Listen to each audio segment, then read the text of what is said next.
bardzo miło być na stanowisku Sonela z dyrektorem handlowym Piotr Staciuk. Dzień dobry. Bardzo mi miło.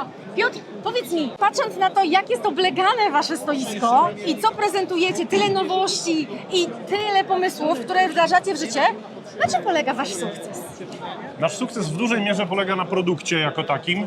Nasze stoisko jest oblegane, zawsze było, ale w tym roku jest oblegane szczególnie dlatego, że udało nam się wypuścić 10 nowych produktów, naprawdę nowych, do tych rynków, które charakteryzują się najbardziej dynamicznym wzrostem, czyli do elektromobilności i do fotowoltaiki.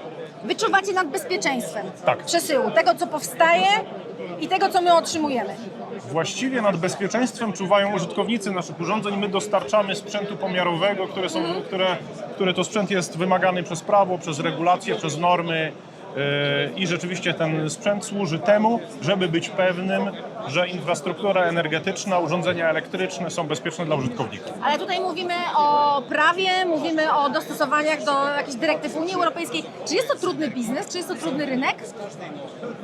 Uważam, że dość duża jest bariera wejścia, to znaczy, żeby na tym rynku zaistnieć jako producent, nie mówię o po prostu sprzedaży urządzeń trzecich firm, trzeba być ekspertem i trzeba być w nieustającym kontakcie z tymi ludźmi, którzy rzeczywiście pracują, trzeba być w kontakcie z prawnikami, trzeba być w kontakcie z teoretykami. Takie relacje buduje się dziesięciolecia i nam się to udało, jesteśmy 30 lat na rynku. Zaczęliśmy wtedy, kiedy można było zacząć, czyli na przełomie dwóch systemów politycznych. Okej, bo to było po 89 i to były lata 90, jak wchodziliście.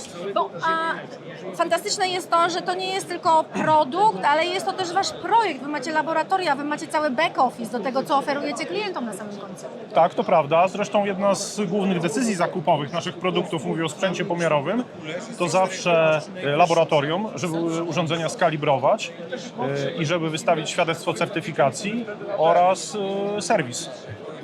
Firmy, które nie mają na jakichś tam obszarach, w jakichś krajach serwisu i laboratorium, mają rzeczywiście kłopot, żeby na te rynki wejść. My nie mamy tego kłopotu. Bo wydajecie wzorcowanie. Tak. Ja jestem pod wrażeniem, bo obeszłam z ekspertami wasze stoisko, dowiedziałam się o wszystkim, czegoś, czego nigdy nie przypuszczałam, że będzie wchodziło na rynek tak szybko. Wiem, że macie prototypy i wiem, że nie zawahacie się ich użyć od stycznia. Tak, to prawda. Mamy prototypy tych właśnie kilku urządzeń, które do masowej produkcji wejdą w styczniu. Natomiast one już są promowane w sieci naszych dystrybutorów. Już o tym wiedzą nasi handlowcy, ponieważ to są produkty, które, tak jak powiedziałem, one idą za tymi rynkami, które się dynamicznie rozwijają. Więc nawet jeżeli zamówienia będziemy w stanie realizować dopiero na początku przyszłego roku, to będziemy mogli je zbierać już w czwartym kwartale tego i prezentować nawet prototypy klientom. Dokładnie i to, co zebrałam od chłopaków, którzy są tutaj ekspertami, to to, że wysłuchacie swoich klientów i bazujecie na ich zapotrzebowaniach, które do was wysyłają. I na tej bazie budujecie swój produkt. Tak, to prawda, ale nie tylko, bo staramy się też antycypować wszystkie te ruchy w biznesie, staramy się wyobrazić sobie, jak będzie świat wyglądał za kilka lat. Czasami nasi klienci o tym nie wiedzą, czy część wie, część nie wie. To tak. No macie swoje R&D. Mamy to swoje, mówi samo przez się. tak, mamy swoje R&D. Myślę, że około 90% naszych urządzeń jest nie dość, że zaprojektowana w Świdnicy i we Wrocławiu w Polsce, to wyprodukowana też w tym obszarze. Czyli od A do Z odpowiadacie za całość. Od A do Z to jest nasza największa siła, czyli siła marki Sonel. Tym bardziej cieszy fakt, że zaistnieliśmy w ofercie TME. I idzie to naprawdę bardzo dobrze. Od 1,5 roku, kiedy jesteśmy w waszym katalogu. Ja się bardzo cieszę, było mi bardzo miło. Mam nadzieję, że spotkamy się za rok. Na pewno. I wtedy zobaczę nowe prototypy. Na pewno. Bardzo dziękuję dziękuję. Ci bardzo. Z nami Wojtek. Cześć Wojtek. Cześć, Wojtek. I miernik do impedancji pętli zwarcia. Ja się tego bardzo długo uczyłam, więc ja jestem bardzo dumna, że to powiedziałam. Czy Ty możesz powiedzieć coś o tym mierniku? Tak. Standardem na świecie staje się to, że powstają duże farmy fotowoltaiczne, gdzie stosuje się inwertery z napięciem 1500 V DC, transformowanych czy przetwarzanych na napięcie 800 V AC. Firmy, instalatorzy, którzy chcą odebrać, sprawdzić takie farmy pod kątem ochrony przeciwporażeniowej, muszą wykonać jeden z pomiarów dotyczących bezpieczeństwa elektrycznego. Jest to pomiar impedancji właśnie pętli zwarcia. Ten miernik pozwala wykonać nam pomiar na sieciach, gdzie napięcie zazwyczaj jest powyżej 800 V. Jest to miernik unikalny w skali świata. Do tej pory nie ma takich urządzeń na rynku. Firma Sonel jako pionier właśnie w pomiarach impedancji pętli zwarcia postanowiła wyjść naprzeciw firmom, instalatorom czy pomiarowcom, którzy wykonują takie pomiary na tych farmach i przygotowaliśmy w ofercie nowy miernik, to jest MZC 340 PV. Co mogę powiedzieć o tym mierniku? Jak Pani zauważyła, nie mamy wyświetlacza, całość czy urządzenie jest sterowane z dowolnego urządzenia mobilnego. Może to być telefon, tablet, laptop. Przede wszystkim to jest pod kątem bezpieczeństwa. Wszystko, co posiada sieć Wi-Fi, przy czym nie jest wymagane połączenie z internetem, może zasterować tym miernikiem. Wystarczy nam tylko przeglądarka, wpisanie w przeglądarkę adres IP, żeby połączyć się z miernikiem i już możemy wykonywać pomiary. Parametry miernika, tak jak powiedziałem, napięcie maksymalne sieci, w których możemy wykonywać pomiar impedancji pętli zwarcia, to jest 900 do 900 V. Pomiar pętli, minimalna wartość pętli to jest 7,2 miliohma. Maksymalny prąd pomiarowy do napięcia 550 V to jest ponad 300 A, powyżej do 900 V około 250 A. Wy macie laboratorium u siebie, prawda? Tak. Okej. No, jakby dlatego jesteście tak prężni w tworzeniu nowych rozwiązań. Zgadza się. Świetnie. Ja uwielbiam Waszą firmę i zawsze jak mam szansę przeczytać albo z kimś się skontaktować na temat tego, co macie, to zawsze jestem zdziwiona, że macie coś +1. Znaczy nie bazujecie na tym, co jest, tylko macie +1. Jest to świetne. Dziękuję Ci bardzo. serdecznie. Dzięki. Z nami Marcin, specjalista od fotowoltaiki i sieci zasilania. Marcin, to jest to, o czym chciałeś nam opowiedzieć. To jest ten miernik. Tak jest. Poproszę. To jest nowy produkt w ofercie Sonel, miernik PVM 1530, który umożliwia pomiary instalacji fotowoltaicznych do napięcia 1500 V. Umożliwia wykonanie pomiarów, wszystkich pomiarów kategorii pierwszej, normy IEC 62446-1, a dodatkowo umożliwia wykonanie pomiarów w kategorii drugiej, krzywej UI. W związku z tym, mając ten przyrząd w swoim portfolio, możemy wykonać zarówno pomiary instalacji na dachach domków jednorodzinnych, instalacji gdzieś przy firmach, takich do 1 kV, ale również profesjonalnych instalacji elektrowni fotowoltaicznych 1 MW i większych, które gdzieś tam są w tej chwili w którą Polsce teraz powstają. budowane. Tak, dokładnie tak. To jest taki trend w tej chwili. Tak. I do tego właśnie służy miernik. Możemy tutaj wykonać pomiary prądu zwarcia, napięcia rozwarcia, rezystancji izolacji, ciągłości połączeń wyrównawczych i ochronnych, test diody, właśnie charakterystykę krzywą UI, która w bardzo prosty sposób intuicyjny pokazuje, co dzieje się z panelami. Na przykład, czy panel nie jest zacieniony, czy dioda bypassowa nie jest uszkodzona. Czyli ta efektywność urządzenia końcowego, tak? Dokładnie tak. Okej. W prosty sposób, jednym rzutem oka możemy stwierdzić, czy panele są sprawne, czy niesprawne. I to później przekłada się na to, jak my te panele utrzymujemy i jak długo one dla nas Funkcjonują. działają, tak? Dokładnie tak. Ale przede wszystkim przekłada się na to, czy inwestor, który zainwestował w te panele, będzie miał zwrot z inwestycji, czy też nie. Bo jeśli panele są uszkodzone, to niestety nie zarabiają na siebie. No tracą Dokładnie swoją tak. moc. I to jest tak naprawdę clue tego przyrządu. A powiedz mi, bo ja wiem, że to pewnie zależy od producenta paneli, ale jak często powinno się to robić? To znaczy tutaj nie ma precyzyjnych jakby przepisów, natomiast normy mówią, że w zależności od lokalnych przepisów należy patrzeć na lokalne przepisy. W Polsce jest to minimum raz na 5 lat. A w zależności od instalacji może to być częściej, co 2 lata, nawet co rok, tak? W zależności od tutaj uwarunkowań na przykład środowiskowych. Jak dużo tych mierników idzie na rynek polski, a jak dużo jednak idzie na eksport? Na dzień dzisiejszy można powiedzieć, że na eksport idzie około 70% przyrządów. Rodzimy rynek jest to około 30%. Rozumiem, że rodzimy rynek pokrywacie jako ekspert. Po prostu wszyscy Was rozpoznają. Jak słyszą Sonel, to wiedzą, Oczywiście, że tak. jest to quality. Oczywiście high. tak, nie tylko w przypadku mierników do instalacji fotowoltaicznych, ale również mierniki do jakości zasilania, do pętli zwarcia, do uziemi i tak dalej, i Tak, tak dalej. tak, tak, tak. Ja uwielbiam w Sonelu, to jak już rozmawiałam przed chwilą z Wojtkiem, że co podchodzę do stoiska, to jest jakaś nowość. Zrobiona Dokładnie. na waszym know-how, zrobiona tutaj, czyli zaprojektowana i wyprodukowana w Dokładnie jednym tak. miejscu. Wszystko to, co tutaj widać, to są nowości. To ja bardzo gratuluję wam nowości. Dziękuję bardzo. Dzięki. Dzięki. Z nami Tomek, cześć Tomek i kolejna nowość Sonela. Opowiedz mi o tym mierniku, bo wiem, tak. że ma do czynienia ze stacjami ładowania. Tak, dokładnie. Na tym stoisku mamy nasz najnowszy produkt, to jest FC100. Jest to przyrząd dedykowany do elektromobilności. Za jego pomocą możemy mierzyć, przeprowadzić pełną diagnostykę stacji ładowania pojazdów elektrycznych typu AC. Okej? Mogą to być stacje typu wallbox, takie jak tutaj mamy na ścianie. Mogą być takie zamontowane gdzieś tam na zewnątrz na stałe, jak i również przenośne małej mocy, Tak. które kierowca auta elektrycznego może przewozić w bagażniku. Oprócz tego możemy też dokonywać testowania kabli przeznaczonych do ładowania. Możemy symulować różnego rodzaju usterki. Oprócz pomiarów takich typowych bezpieczeństwa, jak rezystancja izolacji, badanie parametrów wyłączników różnicowo-prądowych, Tak?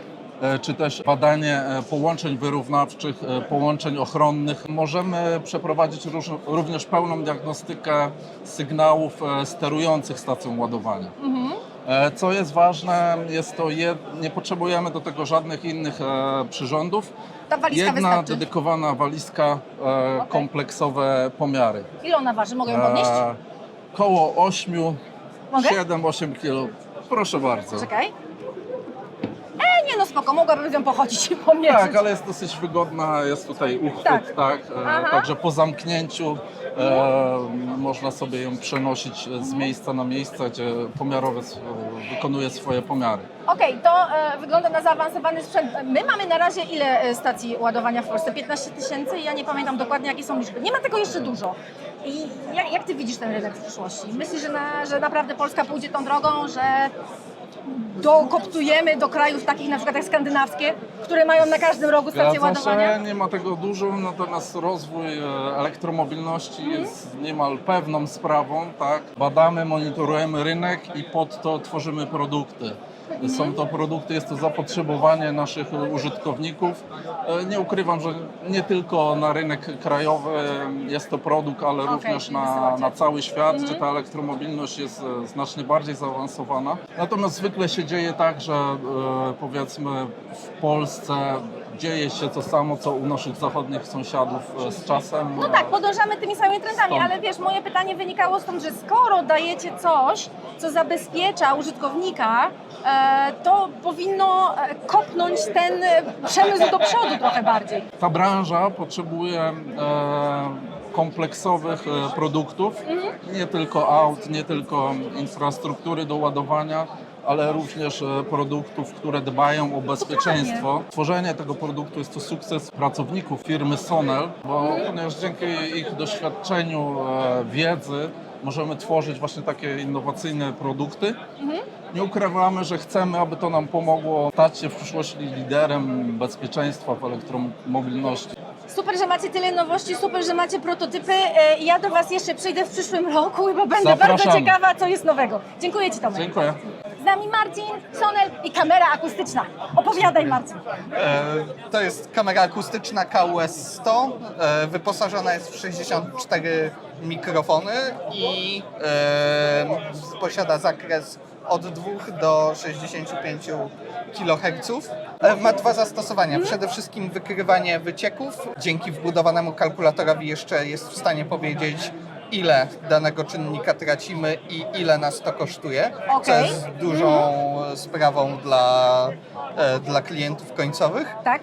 I drugi tryb to tryb wyładowań niezupełnych, razem z ekspercką analizą tego, czy mamy do czynienia ze zwykłym szumem, czy z wyładowaniem koronowym, czy z wyładowaniem wewnętrznym. Więc Okej, i tutaj- to może zdetektować kilka takich czynników naraz. Czy tylko skupia się na jednym? Jak to jest? Kilka naraz, tryb wyładowań niezupełnych Aha.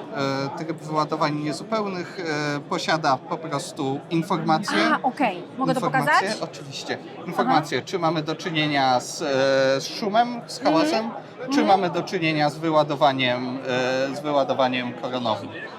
Będzie po prostu informacja.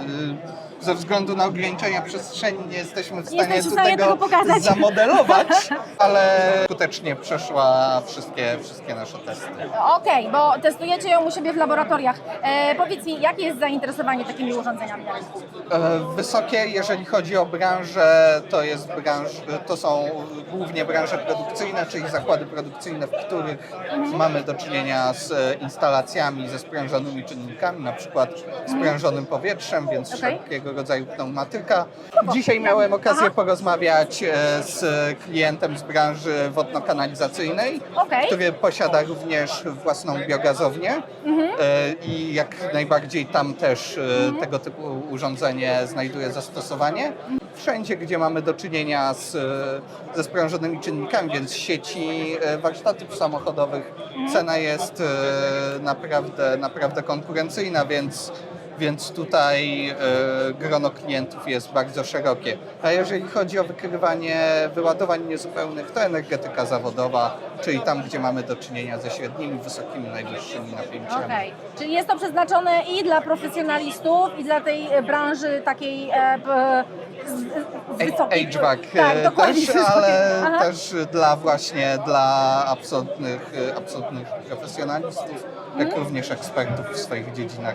Jak najbardziej tutaj się KWS 100 Może sprawdzi. następnym razem uda nam się pojechać do jakiegoś zakładu, żeby zobaczyć, jak to działa w terenie. W terenie, Tak, oczywiście, ja bo chętnie pojadę. świetnie, zapraszamy. Dziękuję Ci bardzo. Dziękuję bardzo. Miłego dnia. Z nami Bartek, kolejny ekspert Stanęła. Bartek, bardzo mi miło Cię poznać. Witam serdecznie. Słuchaj, opowiedz nam o tym, bo to jest Wasza nowość, to jest lokalizator i ja wiem, że poszliście głęboko w lokalizację. Tak. Jest to nasza całkowicie nowa koncepcja.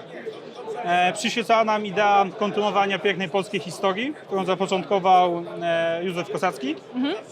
Osoba, która wymyśliła lokalizator min podczas II wojny światowej. My również chcieliśmy troszeczkę pokazać, co potrafimy jako Polacy na rynku, więc odeszliśmy od konwencjonalnej koncepcji lokalizatorów.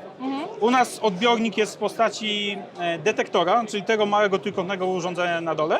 Cała reszta, tak naprawdę wszystkie uchwyty i akcesoria, to są elementy opcjonalne, czyli możemy bez problemu modułowo wszystko zmieniać, dostosowywać do klienta, do potrzeb użytkownika. Oczywiście obok mamy nadajnik do pracy aktywnej, a jako odbiornik, czyli urządzenie, które wyświetla parametry lokalizowanych kabli, czy w ogóle pozwoli wyszukać tą infrastrukturę, wykorzystujemy po prostu każde urządzenie mobilne.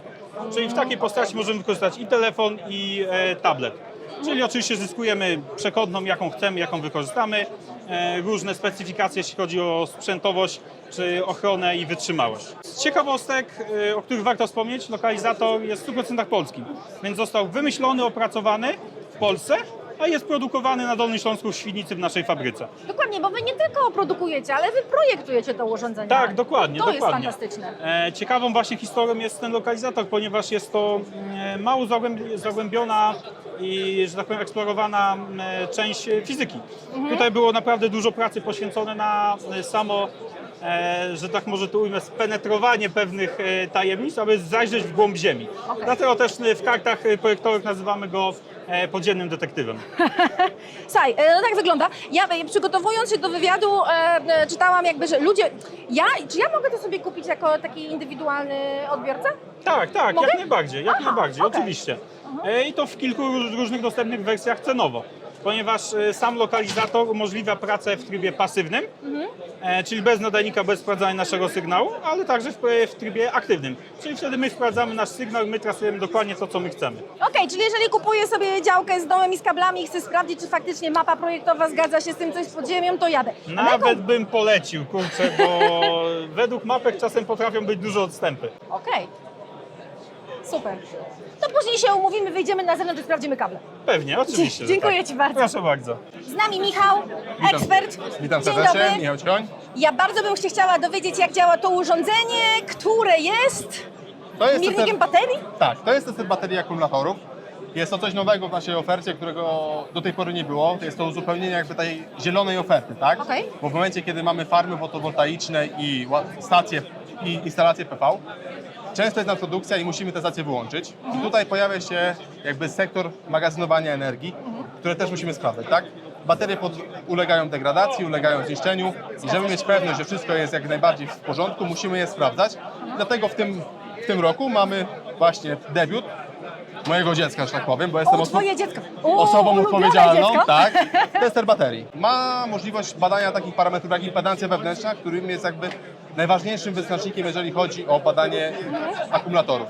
Ponieważ jeżeli postępuje degradacja, impedancja się zwiększa i wtedy możemy podjąć ewentualnie jakieś czynności serwisowe.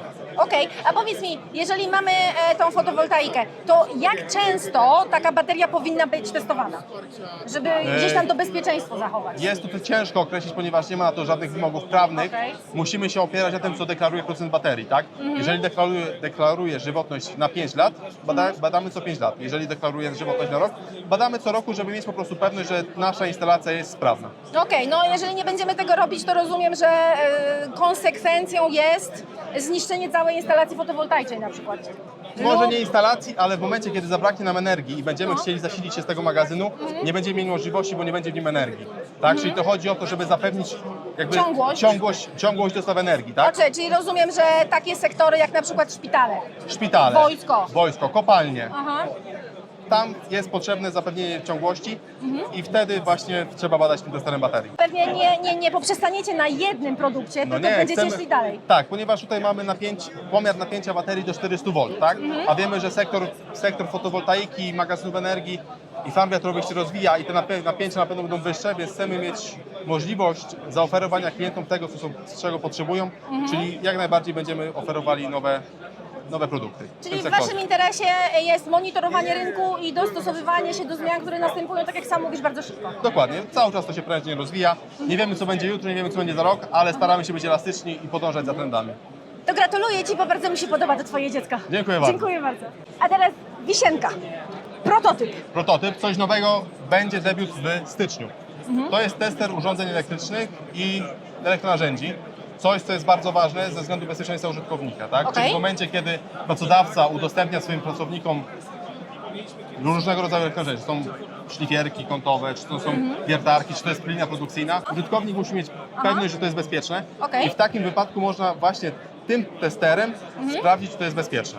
Okej, ale to podchodzi pod każde urządzenie, które jest... Tak, Napędzane każde urządzenie, prądem? które ma Okej. tego typu wtyk. Okej, Czyli dobra. jeżeli mamy lampy w hotelach, wszystkie suszarki, telewizory, wszystko musi być przebadane tak naprawdę i do tego jest to urządzenie. Czyli podłączasz to tu Tak, wybieramy... i on to czyta. Dokładnie, wybieramy odpowiednią sekwencję autoprocedur. Okej, czyli na przykład ten pojedynczy pomiar, tak? Tak, pojedynczy pomiar. Aha, I, albo i wtedy wykonujemy pomiary sprawdzające parametry urządzenia.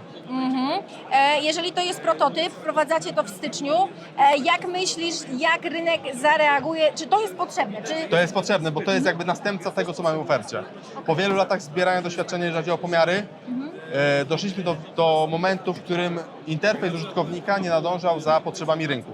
Więc to jest jakby wiele lat doświadczenia pomiarowego z czymś nowym, jeżeli chodzi o klikalność użytkownika. To, co klienci zgłaszali nam wiele lat, czego brakuje, oczywiście chwalili ten produkt, ale to, czego brakuje, wprowadziliśmy tym i to spełni, mi się wydaje, w moim mniemaniu, to, czego klient najbardziej potrzebuje. Okej, czyli słuchacie klientów, Tak, staramy się- bazujecie na ich Tak. problemie lub na braku czegoś i... Dokładnie. Tak naprawdę przez wiele lat zebraliśmy bardzo duże doświadczenie, jeżeli chodzi o przemysł użytkowników indywidualnych, dlatego w jednym mierniku staraliśmy się połączyć wszystkie potrzeby. Okej. Nie wydaje nam się, że na bardzo dużo daliśmy radę zapytań odpowiedzieć. I to jest fantastyczna cecha firm, które są długo na rynku i które idą w jednym kierunku, podążając za rozwojem technologii, że jesteście w stanie skonstruować i wyprodukować coś, co faktycznie znajdzie zastosowanie na Tak. rynku. To nie jest bubel. Tak, staramy się słuchać klientów i po prostu jako firma innowacyjna wyznaczać trendy, tak? I też jako ekspert w pomiarach staramy się klientom mówić, jak to zrobić, żeby to było bezpieczne. Bo ponieważ bezpieczeństwo jest dla nas najważniejsze Tak. i to jest ten tester, który jest bezpieczny dla użytkownika, ale też jakby jest w stanie zakwalifikować bezpieczeństwo urządzeń. I kolory są zunifikowane, szary i pomarańczowy. Tak, ponieważ są Rozpoznawalne. to, żebyśmy byli rozpoznawalni na rynku polskim, jak i zagranicznym, ponieważ staramy się ekspansować na inne rynki. Tak, wiem, wasz dyrektor handlowy już mi opowiadał, że macie takie plany, więc ja Ci bardzo gratuluję kolejnego produktu, kolejnego prototypu. Mam nadzieję, że za 10 lat spotkamy się tu i powiesz mi, słuchaj, teraz to my mamy takie rzeczy. Też mam taką nadzieję. Dziękuję Ci bardzo. Do zobaczenia. Do zobaczenia.